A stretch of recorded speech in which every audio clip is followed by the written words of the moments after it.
the end of its run or what happened there, but somewhere in the middle of the '86 season, things kind of happened. Lots of guys went away. How did that feel for you? It was terrible, actually. When I left, I mentioned that I was bleeding orange, my whole career. Yeah. And you said it right, Lemon Bennett. I think we've all I didn't mean that. we've all changed his name Yeah. from Lehman to Lemon, but Yeah. he deserved it. Anyway, it was also a blessing at the same time. I had a chance to go out and play with the Rams, Right. which was a very good team, mature team. Right. And John Robinson, one of the USC. Another USC. legend, exactly. Right. So that was a great experience as well. Right.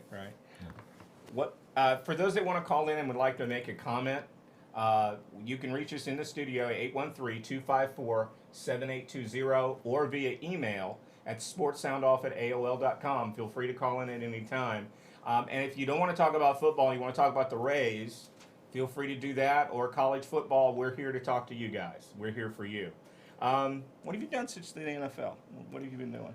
Well, I spent some time working in the cellular business with T-Mobile for a while, and I'm Okay. currently working for the best bank in America, Bank of America. Oh, okay, cool. Yeah. Well, corporate America welcomed you. Corporate America welcomed me, and it's a challenge. It's just as big a challenge as football was for me. Oh, so. I believe it. Well, the thing that always gets me is at a certain point, I'm not sure when it happened. Pro athletes, once they went pro, didn't have to worry about anything else. When they retire, they aren't doing anything else. When I was watching athletes in the '70s and '80s, Leroy was at Barnett Bank here, Exactly. and developing that type of connection.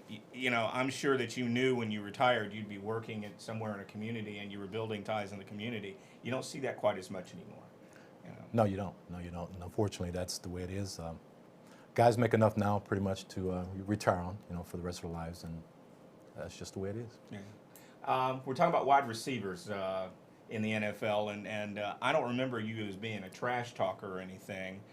The Bucks are 2-1, and they're playing Cincy this week, and you got two guys that can trash talk a whole bunch. Exactly. And they got their own reality shows to back it up. Right. With Ocho Cinco and with Tia. What do you think about that whole road show that goes along with that and all that stuff? Well, that's part of the game, unfortunately. I mean, it's all about self-promotion now. Yeah. And I do think that does take away from the game a little bit. But, the guys have to do what they have to do to promote themselves and, Yeah. Score a touchdown and jump up in the stands, whatever. score a touchdown, say hi, pull a Sharpie out, do the whole Exactly. thing. That's the way they do it now. And they get big fines, but, a big fine nowadays is not really that big to those guys. Yeah, So. yeah. I mean, plus it's going to NFL and they're getting to write it off and that kind of thing. In terms of other wide receivers and issues going on right now, there's talk about Randy Moss going back to Minnesota. Almost coming home for him, Right. so to speak. I Does that think- seem like a symmetry? Or I think it's a good move, actually. You have a dinosaur quarterback and a dinosaur receiver. Oh, wow. I'm just joking. Those are two good players. Two Yeah, good players. well, I've been watching Brett Favre and I've been thinking, did he come back one more year too long? No, I think he can still play. I mean, I think still he should have he's had some still training competitive. camp, but Okay, yeah, but there you he go. can still play, and Randy Moss can still play, obviously. Right. Obviously, he can still play. Yeah. I mean, it's just for me watching these guys, it's been tough. Yeah. Let's talk about the Bucks. Are we in for a long season? Not at all. Not at all. If they keep playing defense the way they're playing, it's going to be Yeah. a pretty good season. Yeah. Well, you talk about guys that are a little older in the tooth. You look at the corner, and you got Rondé Well- sitting there. You think this is his swan song? It very well could be. I mean, he's playing cornerback at his age. That's one of the toughest things in football to do, other than quarterback. Yeah. But playing a cornerback is very tough. So we'll see. Well, We'll see. and the guy that's probably the most celebrated cornerback, at least right now, signs a big contract. You get out on Rivas Island and Right. and he pulls a hammy, And he pulls a hamstring. and gets beat by Moss. Yeah. Pretty bad doing it. So, it just shows, how fragile things are. Your Yeah. body can go at a second, anything can happen. And he missed all of training camp. And he missed all the training camp. Exactly, he wasn't in shape. So, I mean, it points to you've got to be prepared. you got to be prepared. Yeah. Let's take a look at some of the highlights and headlines going on right now. The Rays began their journey through the playoffs today at 1:37 at Tropicana Field and lost 5-1 to the Rangers. I watched a little bit of that game. David Price looked okay, but could not generate any runs. I don't know about anybody else, but it seems that we're not generating any runs, and if we don't generate runs, we're not going to win any. I don't care how good the arms are, it's not going to help. I mean, it's been a proud year.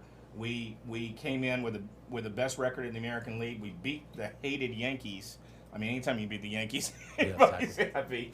I mean, as much as the Yankees have a great tie here in this community, when you beat that team, with 96, you've done something. And, when we beat the Yankees, and we got the Red Sox to thank for it, obviously, for winning the last 2 games of the year.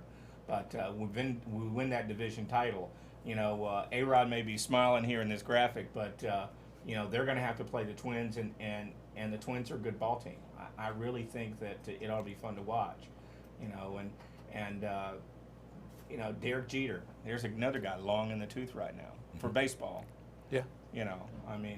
He's been the captain of that team for a long time, so it'll be fun to watch and to see what they do. We've got an email question here. Ron from Tampa asks, what do you think of the Phillies' chances to win the World Series? Well, for me, the Phillies have a great rotation, and they're tough as nails, and they're great competitors. I don't see anybody beating the Phillies. I love the Rays. I'm personally a big Braves fan, but I don't see anybody beating the Phillies this year. Anybody else want to weigh in on that and have any reasoning why they think their team can do better? Please call me and let me know. You can find us at 813-254-7820, or you can buzz in via AOL at sportssoundoff@aol.com. We got a call on line 1. Let me pick this up. Go ahead, caller. Thanks for calling Sports Sound Off. My name's Bill, and hey, Bill, go ahead. I wondered what y'all think of the Chiefs' chances this weekend against Indianapolis. I know they got to play at Indianapolis this week, so.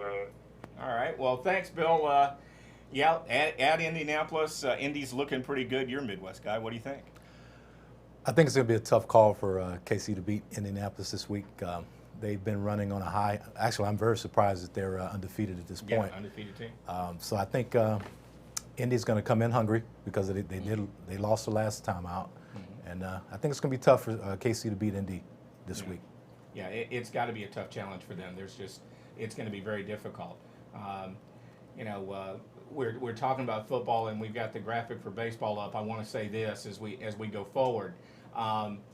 We got the Yankees and the Twinkies. I think certainly the Yankees win that series. I think the Rays win the series, and then the Rays and Yankees will be monumental.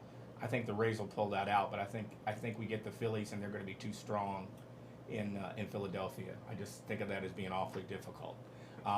Please don't beat me up at lunch if you see me outside, but I just think that rotation is too tough right now.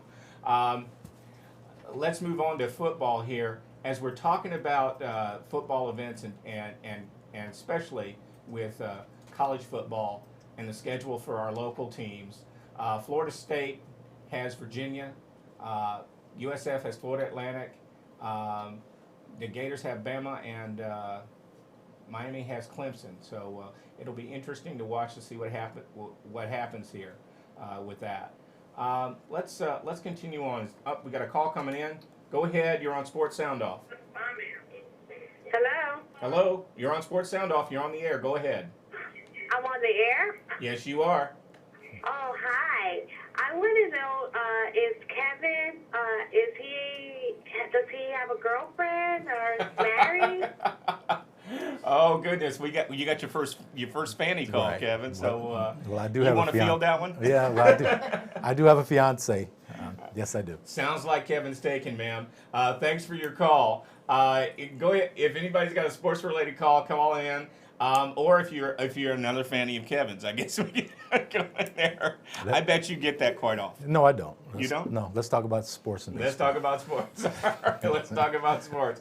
I got another email question here, and this is from Kathy in Tampa. Kathy in Tampa asked the question, will Alabama go undefeated? Roll Tide. Oh, goodness. Here's what I know. If you can win every week by 25 points, and you don't have to have your Heisman Trophy winner, that looks like a team that can go undefeated, and that's the way they look right now. Saban has those guys really looking good. I agree. I don't see how you can beat them. I don't either. I don't either. Not without weapons on the field, right? Exactly, and I think that SEC is coming together as far as the balance is pretty good now. Yeah. And I think Alabama just stands out. Yeah, it's an amazing. You know that Saban's going to have a great defense. You know that's going to happen. Yeah. And if you've got a running attack with Richardson and you can't beat that team. I say yes, they remain undefeated. I don't see anybody beating them unless they just flat out don't make the bus. There's just no way to beat them. So let's move on a little bit here. Let's see here. This past weekend, Donovan McNabb had the opportunity to go back to Philadelphia. And he goes back to Philadelphia, and he gets cheered by the Philly fans, which Philly fans are known for being very, very hostile. For me, it was one of those situations where I was very surprised by that. How about you? I wasn't surprised. Really? No, what came out was when he took the first snap, then they booed him. Then they booed him, yeah. That's Philly. You got to understand Philly. Yeah, They love McNabb. They've always loved McNabb. They hated to see him leave. Right. But when it's time to play the game, then they booed him. So they, Yeah. They said, okay, we love. Well, I mean, he'd been the face of that franchise Exactly. for so long. He Exactly. and Andy Reid, and you see those guys, and you say, well, how could you possibly? But it was pure Philly when they said, oh no, Right. we're going to have to boo you. We love you and everything. We're going to have to boo you. So we're gonna love you first, and then we're gonna boo you, and then we're gonna beat you. So that was the mindset that they Yeah, had. that was it. Now, of course, in the same game, I was looking forward to the big standoff between Vic and McNabb. Right. They had named Cobb as the starter, but you all knew Vic was going to be standing there, and then you get this redemption story, and then he gets injured. Then he gets hurt, unfortunately. That's one of those things where, do you think he gets his job back when he gets 100%? I think he does. Yeah. I think he does. I mean, he's an outstanding quarterback. I would give his job back to him. Yeah. But yeah. I mean, he's a unfortunately, great athlete. yeah, I wanted to see the game. I wanted to see him play against McNabb. Oh yeah, And, I was looking forward to that. Just those two guys going at each other.